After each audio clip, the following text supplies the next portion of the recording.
Olá, começa agora mais um Sala de Estar. No programa de hoje eu converso com a editora e colunista do jornal Zero Hora, Rosane de Oliveira. Ela esteve em Cruz Alta participando do Fórum de Comunicação e nós a convidamos para participar do nosso programa. Seja muito bem-vinda, Rosane, ao Sala de Estar. Olá, muito prazer participar do Sala de Estar e conversar com vocês aqui, conversar com os estudantes da Unicruz. Que bom, seja bem-vinda a Cruz Alta e à nossa universidade também.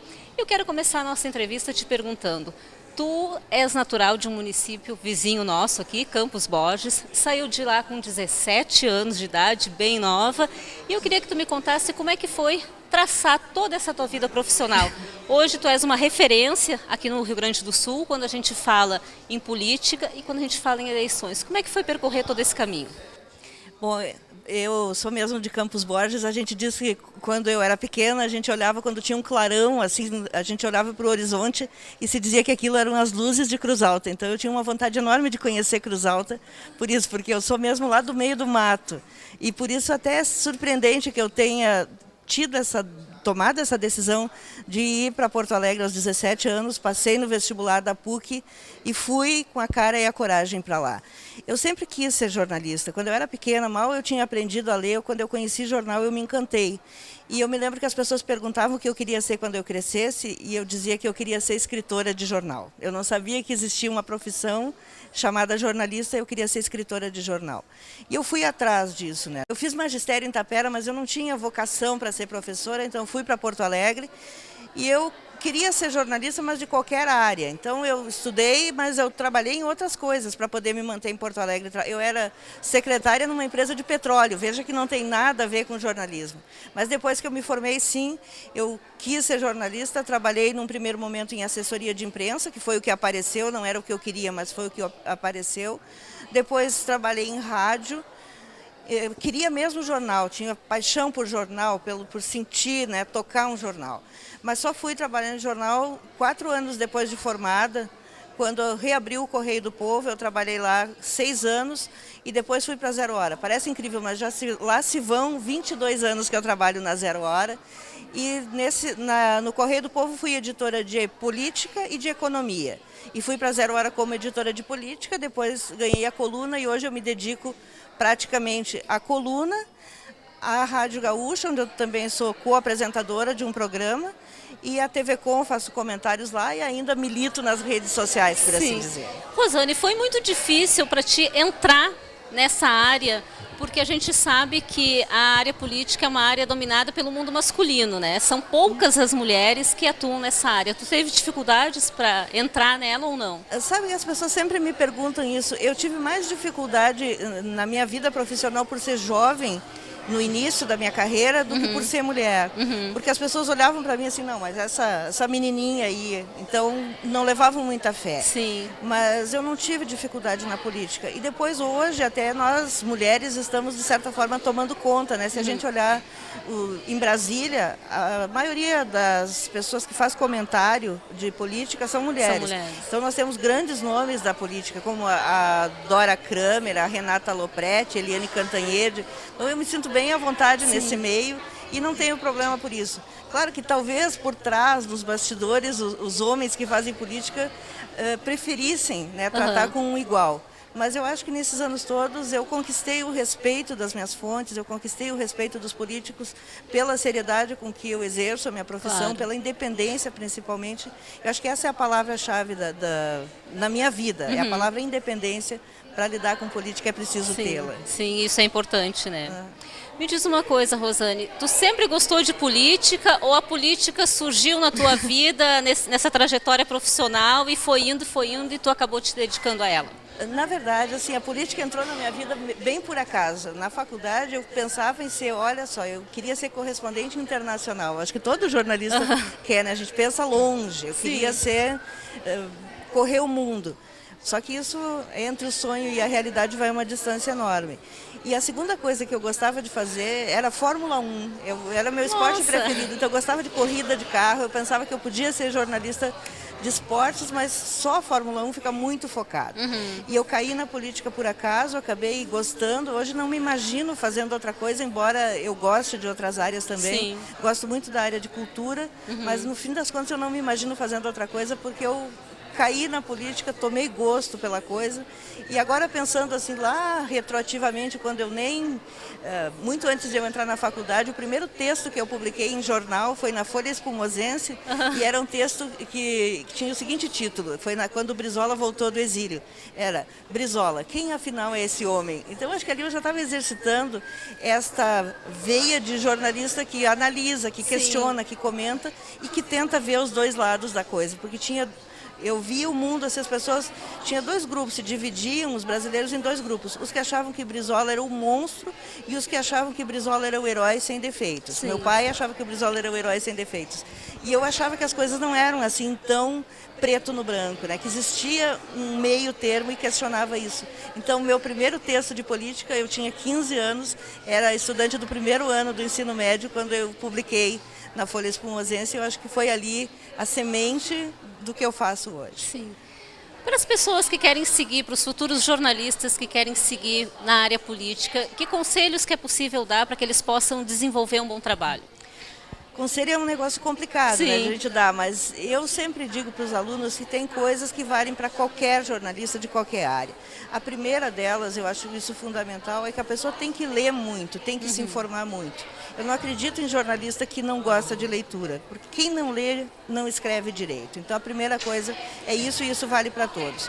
Na política, eu acho que a gente precisa, acima de qualquer outra palavra, precisa de independência, porque é a independência que te dá credibilidade.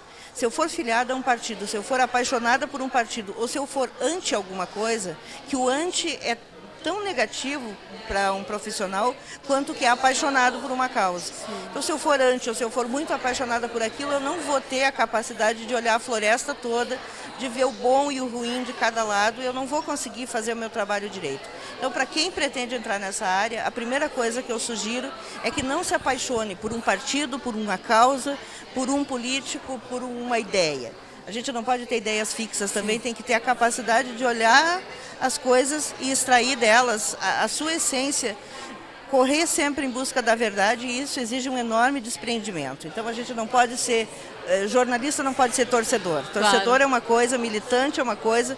Jornalista que quer ser militante tem mercado de trabalho, não tem problema. Mas aí vai trabalhar no partido, vai trabalhar claro. Com deputado, vai trabalhar com governo, com senador. Tem que buscar a imparcialidade. A imparcialidade. Eu prefiro usar a palavra independência mais que imparcialidade, porque como eu sou uma jornalista que dá opinião, então eu não me considero claro. Imparcial no sentido de que hoje eu dou uma opinião forte, eu estou sendo parcial para esse lado.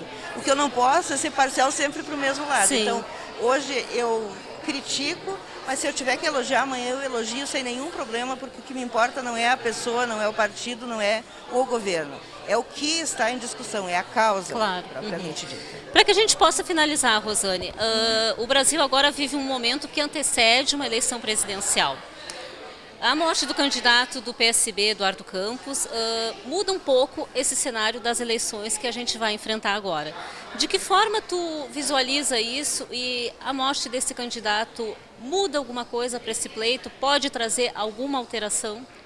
Muda, e muda muito. Já mudou, né? Na verdade, eu até escrevi isso, é outra eleição. No momento em que morreu Eduardo Campos, o quadro mudou tanto que a gente pode dizer que começou do zero a campanha eleitoral.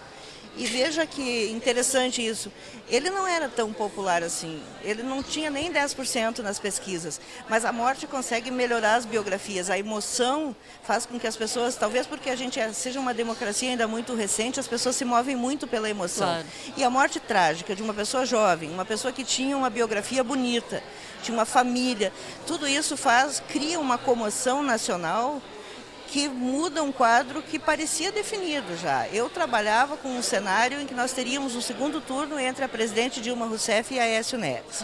Embora algumas pesquisas indicassem a possibilidade de ela vencer no primeiro turno, eu tinha na minha cabeça, analisando a tendência das pesquisas, que seria uma eleição de 2 turnos.